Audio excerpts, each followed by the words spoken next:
Teman-teman yang dirahmati Allah Subhanahu wa taala, malam ini kita akan coba belajar mengevaluasi diri kita ketika kita dapat masalah. Karena ketika orang diberikan ujian oleh Allah Subhanahu wa taala itu, maka manusia itu ada dua tipe.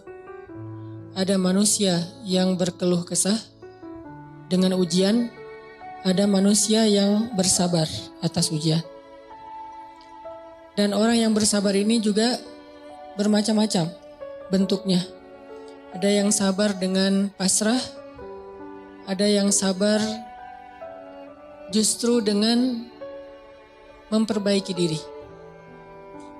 Dia bersabar sambil memperbaiki dirinya. Karena dia sadar tidak ada masalah yang menimpanya kecuali ada yang salah dalam dirinya. Tidak ada musibah yang menimpa dia kecuali ada sesuatu yang dia lakukan yang mungkin bukan kebaikan, yang mungkin dosa. Sehingga selain bersabar, sembari bersabar dia mencoba untuk mengevaluasi, memperbaiki diri. Dan ini adalah model orang yang sabar yang paling baik. Sedangkan yang mengeluh juga macam-macam. Ada yang mengeluhkan masalah, ada yang mencari kambing hitam. Menyalahkan temannya, kayak misalnya dia gak lulus satu mata kuliah atau nilainya jelek. Dia nyalahin teman kos-kosannya gara-gara teman kos-kosannya ngajak dia main terus misalnya. Padahal itu kan pilihan ya, dia bisa menerima, bisa menolak. Bisa nyalahin mantannya, ini gara-gara saya diputusin, saya nilainya jadi jelek. Ya salah juga sih. Nah ini kan bentuk-bentuk keluhan nih. Ada yang menyalahkan sampai tingkat keluhan yang paling parah itu menyalahkan takdir. Menyalahkan Allah. Ya Allah kenapa saya? Apa maunya engkau? Dan seterusnya dan seterusnya. Nah malam ini kita akan bahas angle orang yang ketika diuji oleh Allah bersabar dan juga sambil bersabar dia mencoba untuk memperbaiki diri. Dan ini adalah cara yang paling baik dalam menyikapi suatu musibah atau masalah. Cara yang paling elegan dan cara yang paling bijak, cara yang paling disukai Allah ketika kita mendapatkan masalah itu justru kita mencari tahu apa salah kita. Walaupun masalahnya bukan dengan keadaan. Kalau menyalahkan keadaan kan susah. Masalahnya kadang dengan orang lain. Orang mencela kita, orang berkata-kata tidak baik kepada kita. Ya memang salah dia, tapi tidak akan menimpa ucapan itu kepada kita kecuali memang ada sesuatu yang terjadi dalam diri kita. Ada sesuatu dosa yang pernah kita lakukan.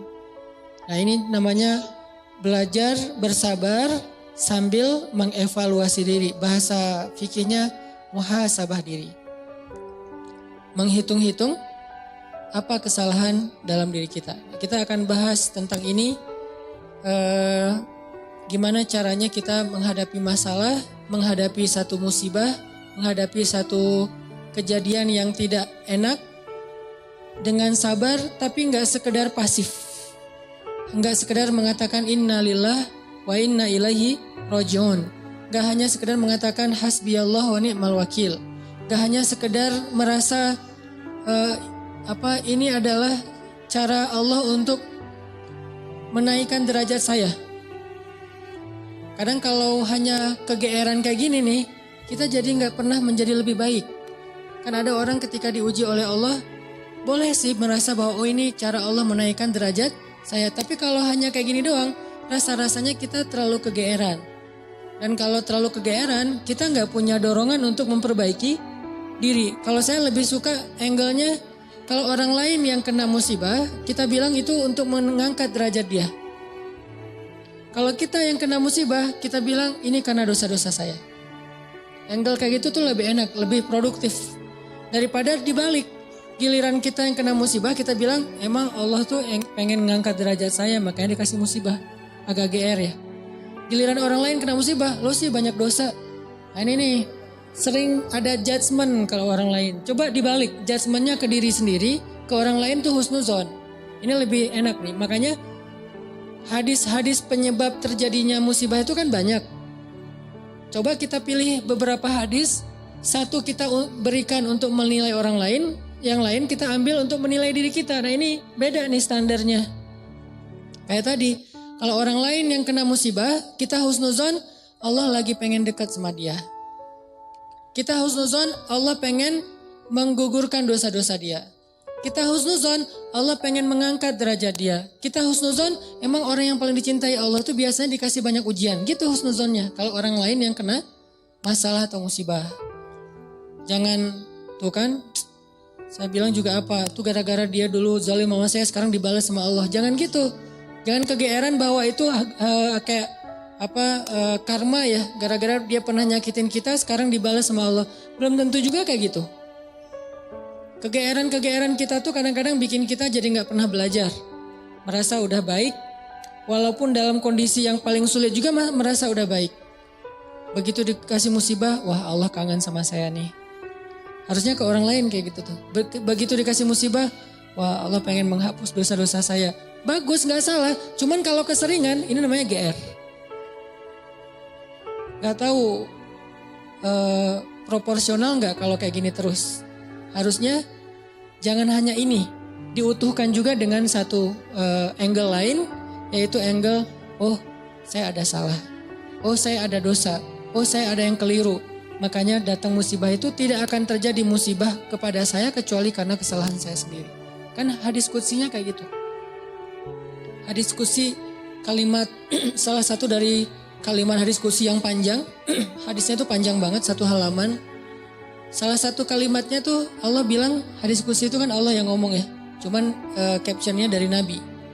Gagasannya dari Allah, captionnya dari Nabi. Kalau Quran, gagasan dan captionnya dari Allah. Kalau hadis, gagasan dan captionnya itu dari Nabi. Nah Allah bilang, kalau kalian dapat masalah, kalau kalian dapat nikmat, janganlah kalian memuji kecuali aku. Kalau kalian mendapatkan musibah, janganlah kalian menyalahkan kecuali diri kalian sendiri. Jadi kalau kita dapat nikmat, jangan muji diri. Gua emang ya gini lah. Kita sering kalau ke diri itu yang enak-enak aja diambil. Kalau misalnya orang lain, itu mah kebetulan doang misalnya. Kalau giliran kita, ya ini memang saya memang kayak gini orangnya. Bukan sombong ya gitu. Nah ini artinya kita terlalu sering kegeeran. Kalau kita dapat nikmat, yang dipuji adalah Allah. Makanya kalimat yang paling Allah suka itu Alhamdulillah. Itu kalimat yang paling Allah suka. Kita memuji Allah kalau kita dapat nikmat. Kita bilang, hadza min fadli rabbi. Ini anugerah dari Allah, ini hadiah dari Allah, ini kebaikan dari Allah, ini karena Allah ngasih dan seterusnya. Jadi yang dipuji itu Allah. Wa amma bi ni'mati rabbika fahaddits, itu membicarakan nikmat Allah. Bukan membicarakan kehebatan diri kita. Tapi kalau diberikan musibah, jangan kita menyalahkan siapapun kecuali diri kita sendiri. Nah ini salah satu angle yang dibangun lewat hadis qudsi. Walaupun kadang bisa kita secara realistis melihat kesalahan orang lain. Untuk apa? Bukan untuk mengkambing hitamkan dia. Kalau emang dia salah, bukan untuk mengkambing hitamkan. Untuk apa? Untuk menghindar, untuk waspada, jangan sampai kita jadi korban dia lagi untuk kesekian kalinya. Kayak ada orang yang zalim. Gara-gara kezaliman dia akhirnya kita kena batunya nih. Ada orang yang dalam satu tim misalnya gak jujur. Akhirnya kita kehilangan satu proyek. Usaha kita tuh bangkrut gara-gara dia gak jujur. Memang dia yang salah. Salah satu yang salah itu adalah dia. Dan kita akui bahwa itu kesalahan dia. Tapi bukan untuk mengkambing hitamkan dia. Kalau enggak karena kamu tuh enggak ada masalah ini. Enggak, dia bukan satu-satunya, salah satunya. Karena kalau kita enggak punya dosa, mungkin kesalahan dia hanya akan menimpa dia saja. Tapi karena kita juga punya dosa, akhirnya kesalahan dia juga menimpa kita. Tapi Ustadz, ada yang hadis mengatakan, kalau di dalam satu masyarakat ada orang yang berbuat dosa, nanti Allah akan timbakan musibah yang kena bukan cuma dia, sampai tetangganya juga kena. Itu kenapa bisa gitu? Dosa tetangganya apa? Dosa tetangganya membiarkan kemungkaran terjadi. Kesalahan masyarakatnya adalah membiarkan dosa itu tanpa ada orang yang mau memperbaikinya. Itu kesalahan masyarakat. Jadi pesan moral dalam hadis itu bukan orang yang gak salah terus kena juga. Bukan. Orang yang gak salah itu Kena gara-gara mereka membiarkan kemungkaran itu terjadi. Kalau ada usaha dakwah, Allah nggak akan menimpakan. Kalau ada nabi, kalau ada dai, kalau ada ulama yang berdakwah untuk mencegah kemungkaran di situ, maka Allah tidak akan menimpakan musibah itu kepada mereka. Kenapa? Masih ada dai. Sebagaimana Nabi Lut, ketika Nabi Lut masih berdakwah, Allah nggak akan hancurkan gunung di Sodom. Allah suruh dulu Lut keluar, baru dihancurkan. Kenapa? Karena masih ada yang berdakwah. Kalau Nabi Lut tidak berdakwah, walaupun di dalam negeri itu ada orang soleh hidup sendiri dan tidak mau berdakwah, maka Allah akan menimpakan musibah dan mengenai orang soleh. Kenapa orang soleh kok kena padahal dia nggak berdosa? Dosa dia adalah membiarkan kemungkaran. Dosa dia adalah membiarkan kebatilan, tidak berbuat apa-apa. Jadi kita bersyukur juga ada ulama-ulama yang bersuara untuk kemungkaran. Itu salah satu alasan mungkin Allah masih menahan musibah atas negeri kita. Kalau mereka tidak menyuarakan kebenaran dan mencegah kemungkaran, mungkin udah dari dulu kita udah kena musibah-musibah yang besar. Kalaupun ada musibah-musibah kecil, ini mungkin lebih kepada hikmah yang lain. Bukan hikmah karena Allah pengen mengazab bangsa Indonesia. Jadi teman-teman, coba kita perbaiki angle berpikir. Apa yang harus kita persangkakan ketika orang lain kena musibah dan apa yang harus kita persangkakan ketika kita yang kena musibah. Kalau kita yang kena musibah, salah satunya adalah cari salahnya di mana nih dalam diri kita. Kalau orang lain yang kena musibah, maka berbaik sangka dengan mengatakan Allah ingin mengangkat derajat dia. Berbaik sangka dengan mengatakan Allah pengen dekat dengan dia. Berbaik sangka dengan mengatakan orang yang paling banyak diuji adalah para nabi, kemudian orang soleh, kemudian yang semisalnya, kemudian yang semisalnya. Berbaik sangka dengan mengatakan Allah pengen menggugurkan dosa-dosa dia. Sehingga kita gak pernah menjudge orang lain. Dan tidak sibuk dengan kesalahan-kesalahan orang lain. Karena pernah saya kena musibah misalnya motor saya hilang. Dulu banget. Saya baru beli motor, baru 2 bulan terus hilang. Teman saya bilang gini, Ustadz kurang sedekah nih. Digituin.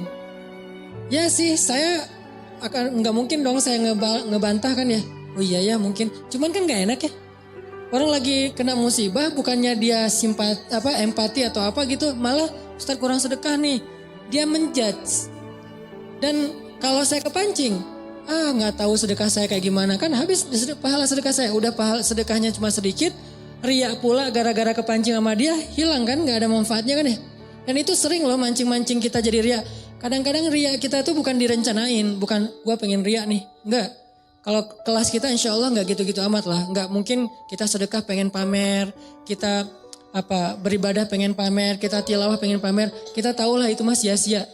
Tapi kadang riaknya tuh muncul gara-gara kepancing sama orang lain. Lo gak pernah gua ngeliat baca Quran, wah lo gak tahu gue di HP ini ada Quran sampai 5 aplikasi loh. Buat apa juga banyak-banyak sama aja isinya.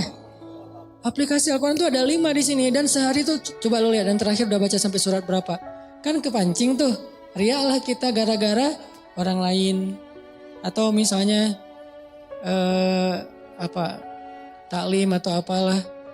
Atau umroh, haji, sedekah kayak gitu-gitu. Ada yang mancing. Lo gak peduli banget dengan saudara-saudara kita yang di Palestina. Itu di sana tuh ngeri banget loh keadaannya. Lo kayaknya biasa-biasa aja. Lo ngelihat gue main, tapi gue tuh sedekah. Gue tuh donasi terus setiap minggu tuh ngirim 1 juta. Habis kan? Ini riya yang kepancing namanya. Dan sama statusnya dengan riya yang direncanain. Makanya jangan gampang kepancing. Dia ngomong gitu ke saya lagi hilang motor, dia bilang Ustadz kurang sedekah. Kemarin ketinggalan dompet.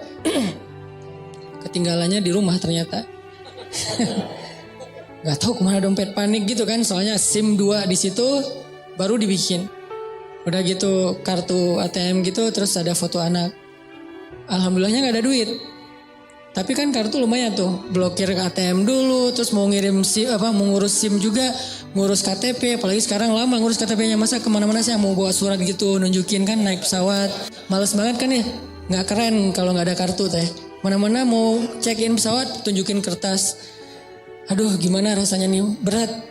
Tiba-tiba ada yang iseng lah gitu. Udah tahu orang kena musibah Ustadz banyak dosa, Ustadz ini segala macam. Iya sih emang banyak dosa, tapi gak usah diomong-omongin kan gitu ya. Jadi malah Karena kita juga udah muhasabah diri lah. Ketika kita dapat musibah, kita langsung introspeksi diri, nggak perlu digitu-gituin. Kadang kita ke orang lain tuh gitu, teman-teman. Dia mungkin udah sadar, atau nggak usah orang lain, keluarga sendiri, pasangan kayak gitu juga. Oh, kayaknya kamu tadi gara-gara kamu tadi ngomongin dia, makanya jangan digituin. Udah aja bab ngomongin orang lain, itu bab yang berbeda. Jangan dikait-kaitkan sehingga kita menjudge orang lain kena musibah gara-gara dosa yang baru saja dia lakukan. Ini kurang bijak. Yang bisa mengatakan ini hanya orang-orang tertentu seperti para nabi, terus ulama-ulama dengan level tertentu. Kalau kita dengan teman, jangan ngambil peran sebagai ulama. Beda. Kalau kita sebagai teman, ngambil peran ya cuma teman doang. Empati, peduli, bantuin. Kalau ulama kapasitasnya emang menasehati. Ulama itu kapasitasnya emang mengeluarkan fatwa. Bahkan menjudge, itu hak ulama menjudge. Karena ulama itu sama kayak hakim. Tugas hakim itu adalah menghakim. Menyampaikan hukum halal haram, hak batil dan seterusnya. Tapi kita kalau ke teman beda sama ulama. Kalau ulama kayak gitu maklumi, emang tugas ulama kayak gitu. Kalau kita mengambil peran ulama ini gak bisa dimaklumi. Ini agak blunder. Agak offset nih kalau menurut saya. Jadi kalau teman-teman ngedengar ada ustadz-ustadz yang di sosial media berfatwa, itu emang tugas mereka. Jangan dijudge juga, nih ustadz ini kurang bijak. Emang gitu. Kalau kita yang kayak gitu, ya namanya kurang bijak. Kalau ulama kayak gitu, bijak itu. Karena kalau ulama diam, lalu di mana amar ma'ruf nahi mungkar? Kalau ulama diam, lalu di mana dakwah? Kalau gitu saya juga harus enggak. Kalau kita enggak boleh ngomong, mending diam. Karena ketika kita ngomong, kemungkinan salahnya lebih besar daripada benar. Terus gimana? Ya udah bantuin orang yang kena musibah. Jangan dijudge, jangan dihakimin, jangan difatwain. Kita bukan ahlul fatwa. Kita bukan mufti. Kita hanya orang biasa. Kalau mau sekedar watawasau bil haq Ustaz. Ya, watawasau bis sabr juga kan. Kita nasihatnya itu menguatkan kesabaran dia, bukan nasihatnya membuat dia makin jatuh. Lo sih, nah ini bikin jatuh nih. Ya sabar ya, mudah-mudahan Allah dengan modal husnuzan tadi, mudah-mudahan Allah angkat derajat kamu, mudah-mudahan Allah ngampunin dosa-dosa kamu, mudah-mudahan Allah kamu jadi lebih dekat kepada Allah. Ini watawasau bil haq, watawasau bis sabr. Tapi kalau kita bilang kamu kurang ini, kamu kurang itu, kamu kurang itu, ini berarti kita menjudge, menghakimi orang yang sedang kena musibah. Harusnya itu kita lakukan untuk diri kita, bukan untuk orang lain. Beda banget teman-teman angle dalam menilai orang lain dan menilai diri kita sendiri itu beda. Jangan disamain. Yang banyak terjadi terutama di sosmed itu kita memberlakukan yang untuk diri kita berikan ke orang lain, yang untuk orang lain kita ambil untuk diri kita. Itu yang terjadi di balik tadi tuh. Itu banyak banget di masyarakat kita. Yang kayak kasus orang lain kena musibah kita bilang banyak dosa, kita kena musibah kita bilang Allah pengen ngangkat derajat saya. Harusnya dibalik. Kalau dibalik insya Allah kan gak ada perdebatan ya. Gak ada haters, gak ada keributan, gak ada keramaian, gak ada unfollow, gak ada left group, gak ada yang kayak gitu-gitu. Kenapa? Karena semuanya melihat ke orang lain dengan husnuzon, melihat ke diri sendiri dengan muhasabah, dengan mengevaluasi kesalahan sendiri. Ini poin pertama, mudah-mudahan jadi pola pikir dalam kita berteman, pola pikir dalam kita bersosmed termasuk, karena kalau pola pikir ini dibalik tadi bahaya. Kita nggak akan pernah punya teman yang nyaman berada di sisi kita. Terus disalah-salahin. Apalagi nanti kalau udah punya pasangan, nggak akan betah dia kalau terus-terusan disalah-salahin walaupun salah. Kadang dia salah tapi nggak usah disalah-salahin. Cukup dibantu, nanti dalam momen-momen yang lebih normal, lebih enak baru dikasih tahu. Tapi kalau misalnya dia lagi ada masalah, disebutin lagi kesalahannya, secara manusiawi dia pasti akan ilfil. Alih-alih dia nerima nasihat kita malah menjauh, malah jadi masalah baru. Ini angle berpikir. Terus yang kedua, kita coba lihat bagaimana cara para ulama menyikapi atau merespon masalah. Gimana orang soleh dulu ngerespon satu musibah. Orang soleh dulu, kalau mereka dapat musibah, mereka selalu memeriksa pertama hubungan mereka dengan Allah. Itu yang pertama diperiksa. Karena nggak mungkin ada musibah kecuali karena ada masalah antara kita dengan Allah. Kalau hubungan kita dengan Allah itu hidup kita tuh bakalan mudah banget teman-teman. Tapi begitu ada kerenggangan antara kita dengan Allah, ada gap antara kita dengan Allah, ada kayak kerusakan hubungan kita dengan Allah, pasti jadinya tuh musibah, pasti jadinya tuh masalah. Saya teringat kisah di zaman Umar bin Abdul Aziz. Tahu Umar bin Abdul Aziz? Umar bin Abdul Aziz itu pemimpin yang dikenal dengan julukan Khulafaur Rasyidin yang kelima. Jadi ada 6 Khulafaur Rasyidin. 4 terkenal ya, Abu Bakar, Umar, Utsman, Ali. Yang kelimanya tuh Umar bin Abdul Aziz dan yang keenamnya itu Nuruddin Zinki. Gurunya Salahuddin Al-Ayyubi. Jadi ada 6 Khulafaur Rasyidin, khalifah yang dikenal dengan khalifah paling adil sepanjang sejarah. Padahal banyak khalifah-khalifah yang keren loh dalam Islam. Ada Harun Ar-Rasyid, ada Khalifah Al-Ma'mun, ada Khalifah Muhammad Al-Fatih, ada Salahuddin Al-Ayyubi, ada Saifuddin Qutuz. Ada banyak nama-nama besar dalam sejarah Islam. Tapi mereka nggak dapat gelar Khulafaur Rasyidin. Berarti orang yang dapat gelar Khulafaur Rasyidin ini kan ideal banget ya, keren banget nih. Walaupun kita belum tahu cerita detailnya. Salah satu di antara 6 Khulafaur Rasyidin, ada yang kelima namanya Umar bin Abdul Aziz. Kalau nggak salah cucu apa cicitnya Umar bin Khattab. Nah, di masa Umar bin Abdul Aziz ada seorang gembala, ada seorang yang punya banyak ternak datang kepada Umar bin Abdul Aziz bilang gini, "Ya Amirul Mukminin, kenapa ya sejak Anda naik jadi khalifah, ada kejadian aneh di tempat gembala-gembala ternak kami?" Umar nanya, kejadian aneh apa?